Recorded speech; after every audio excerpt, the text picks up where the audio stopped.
दूर के समय हरिया नाम का एक गरीब नौकर एक सेठ के पास काम किया करता था। हरिया थोड़ा नासमझ था, लेकिन बहुत मेहनती था, जिसका फायदा उठाकर वो सेठ उससे सारा काम कम पगार पर करवा लिया करता था।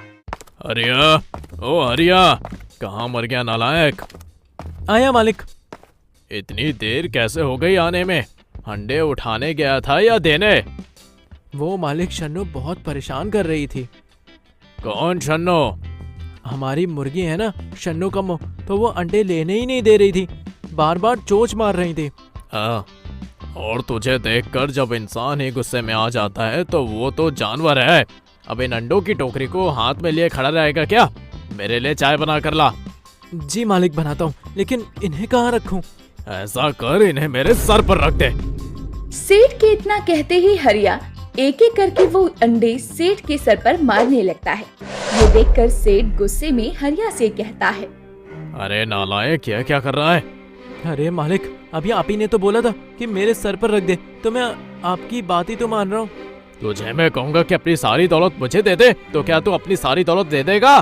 कैसी बातें कर रहे हो मालिक? भला मैं अपने बाप दादा की जमीन आपको क्यों दूंगा? इतना बेवकूफ भी नहीं हूँ। पैसों की तो बड़ी समझ है तुझे, लेकिन एक काम ढंग से नहीं करता। छी, पूरे शरीर में से बदबू आ रही है मेरे। अब नहाना पड़ेगा। दफा हो जा मेरी नजरों के सामने से। इन सारे अंडों को ले जाकर अंदर रख दे और मेरे लिए गर्मा गर्म चाय लेकर आ। ठीक है मालिक। इतना कहकर हरिया जल्दी से रसोई में जाता है और सेठ के लिए गर्मा गर्म चाय बनाता है। लेकिन तभी उसे पता चलता है कि घर में तो दूध है ही नहीं। अरे अरे, ये क्या? घर में तो सारा दूध खत्म हो गया है।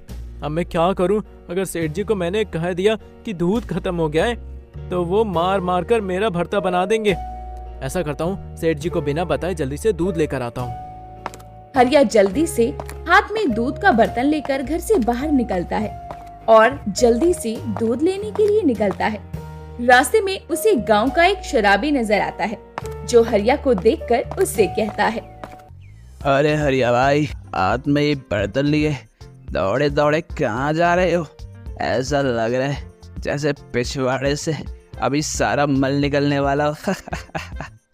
अरे भैया, हालत तो बिल्कुल मल निकलने वाली ही हो रही है, लेकिन फिलहाल मैं सेठ जी के लिए दूध लाने जा रहा हूँ। उनको गर्मा गर्म चाय पीनी है ना, लेकिन यहाँ मुझे गाय वाला नजर ही नहीं आ रहा है। कहाँ से लेके आऊँ अब दूध में? अरे कैसी छोटी बात कर रहे हो हरिया भैया, आपको दूध चाहिए? लाओ, मैं ला कर देता हूँ दूध। अरे वाह भैया जी, आपने कब से भैंस पालना शुरू कर दी? मुझे तो मालूम ही नहीं था कि आप दूध भी बेचते हैं। अरे भैंस तो नहीं, लेकिन भैंस जैसी एक गधी है ना हमारे पास। यानी आप मुझे गधी का दूध देने को कह रहे हैं? तो क्या हुआ, आखिर वो भी तो भैंस की तरह जानवर ही है, देती तो वह भी दूध है। पर देख लो, भैंस का दूध आपको 25 रुपए किलो पड़ेगा और गधी का दूध सिर्फ 5 रुपए किलो। अरे वाह, ये तो बड़ी अच्छी बात है। अगर 5 रुपए में किलो भर दूध मिलेगा तो पूरे 20 रुपए का फायदा होगा। एक काम करता हूँ, गधी का दूध ही ले चलता हूँ। इतना कहकर हरिया उस शराबी से 2 किलो दूध ले लेता है और खुशी खुशी सेठ जी के घर जाकर उसके लिए गर्मा गर्म चाय बनाकर लेकर आता है। सेठ जब नहाकर बाहर निकलता है तो हरिया उसके सामने चाय लेकर आता है। ये लीजिए सेठ जी, गर्मा गर्म चाय। अरे वाह वाह हरिया, चाय में से खुशबू तो बड़ी अच्छी आ रही है। चलो देखते हैं नालायक ने कितनी अच्छी चाय बनाई है।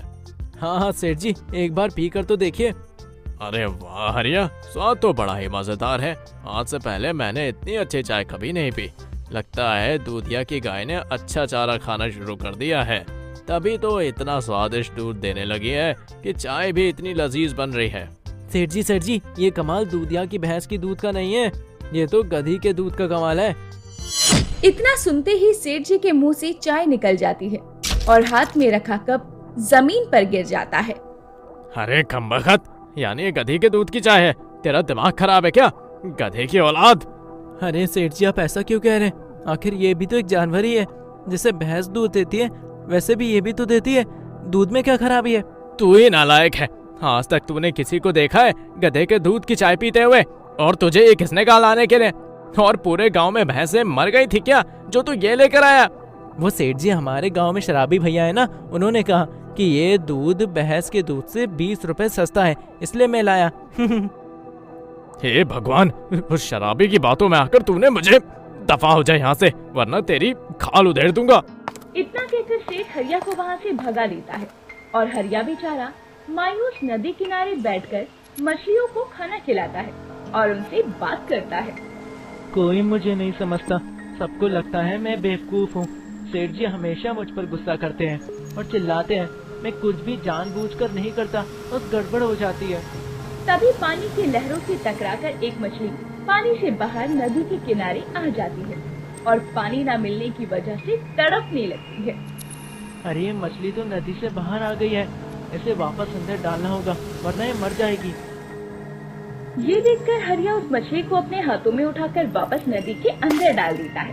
तभी उस नदी से आवाज आती है, तुम्हारा बहुत बहुत शुक्रिया मानस, तुमने मेरी जान बचाई है। हे भगवान, ये क्या मैं दिन में सपने देख रहा हूँ? ये तो एक बोलने वाली मछली है। नहीं मानस, ये कोई सपना नहीं बल्कि ये हकीकत है। मैं एक जादुई बोलने वाली मछली हूँ और तुमने आज मेरी जान बचाई है। इसके बदले में मैं तुम्हारी मदद करना चाहती हूँ। बताओ तुम्हें क्या चाहिए, मैं तुम्हारी कोई भी एक इच्छा पूरी करूँगी। मछली जी, वैसे तो मुझे कुछ नहीं चाहिए, लेकिन बस आप मुझे मेरे सेठ जी से थोड़ा ज्यादा अमीर बना दीजिए, क्योंकि मैंने सुना है जिसके पास पैसा होता है उसकी ज्यादा इज्जत होती है। तो मेरे पास पैसे नहीं है, इसलिए मेरी कोई इज्जत नहीं करता, सब मेरा मजाक बनाते हैं। ठीक है मानस, मैं तुम्हारी इच्छा जरूर पूरी करूँगी। इतना कहकर जादुई मछली हरिया को एक सोने का अंडा देती है और कहती है, ये लो मानस, ये कोई मामूली अंडा नहीं है, ये सोने का जादुई अंडा है। इस अंडे के साथ तुम जिस भी चीज को रखोगे वो रातों रात सोने की बन जाएगी। लेकिन ध्यान रखना, अगर तुम इस अंडे का गलत उपयोग करना चाहोगे तो इस अंडे का सारा जादू खत्म हो जाएगा और ये एक मामूली अंडा बन जाएगा। इतना कहकर वो मछली पानी के अंदर चली जाती है और हरिया उस अंडे को लेकर अपने घर आ जाता है। हे भगवान, मैं बहुत थक गया हूँ। ऐसा करता हूँ अभी सो जाता हूँ, सुबह देखूंगा इस अंडे का क्या करना है। इतना कहकर हरिया उस अंडे को अपनी अलमारी में अपने पैसों के साथ रख देता है और जब अगली सुबह उठता है तो उसकी अलमारी से सुनहरी रोशनी निकल रही थी। ये देखकर हरिया जल्दी से उस अलमारी को खोलता है और देखता है कि उसमें रखे सारे पैसे सोने में तब्दील हो गए थे। बाप रे, ये तो सच में जादुई सोने का अंडा है। देखो तो मेरे पास कितने सारी सोने की मोहरें हो गई हैं।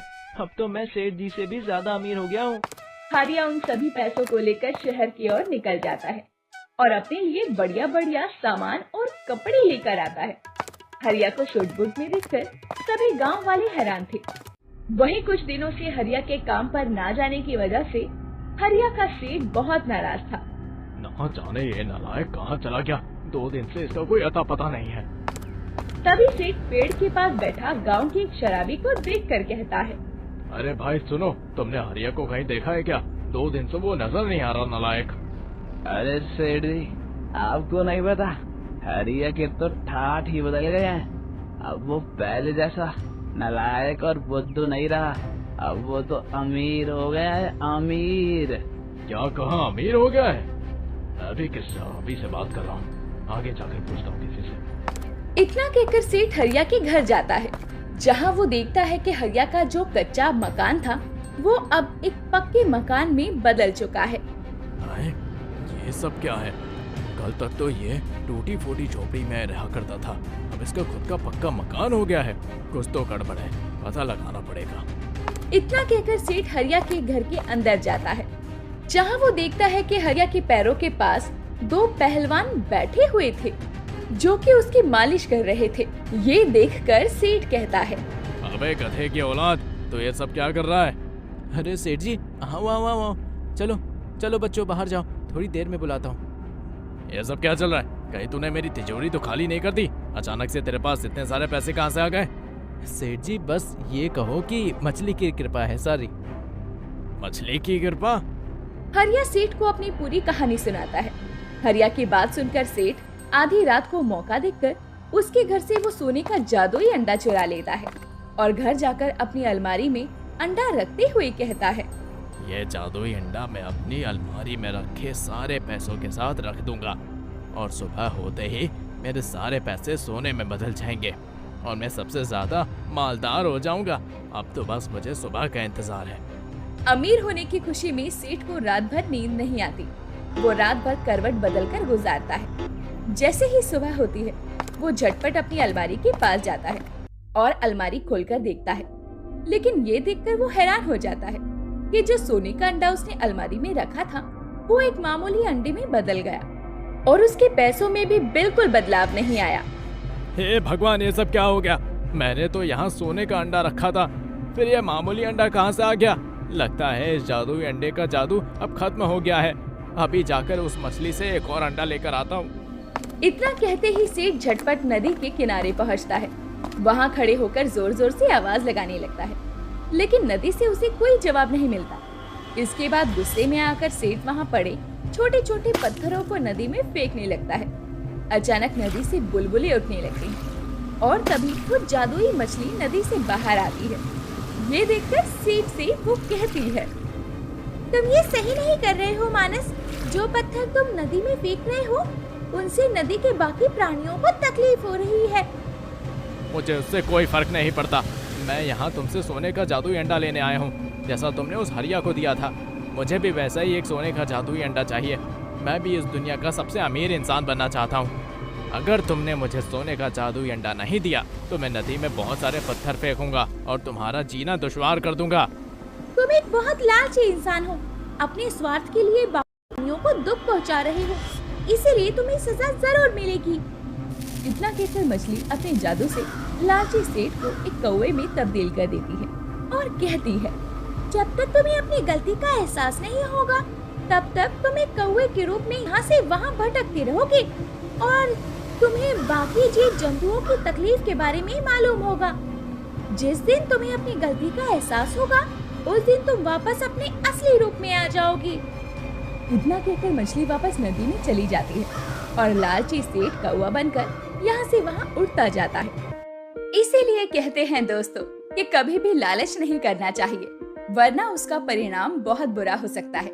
साथ ही हमें किसी के भोलेपन का फायदा नहीं उठाना चाहिए। जैसे सेठ हरिया के भोलेपन का फायदा उठाकर उससे कम दाम पर काम करवाया करता, तो वहीं सेठ के लालच ने उसे एक कौवे के रूप में तब्दील कर दिया और सुनने में आया है कि आज भी सेठ कौवा बनकर इधर उधर भटक रहा है। दोस्तों, आपको ये कहानी कैसी लगी हमें कमेंट करके जरूर बताएं। कहानी पसंद आई हो तो लाइक करके अपने दोस्तों को शेयर भी करें और जाते जाते ऐसी ही अनोखी कहानियाँ और देखने के लिए चैनल को सब्सक्राइब करना बिल्कुल ना भूलें।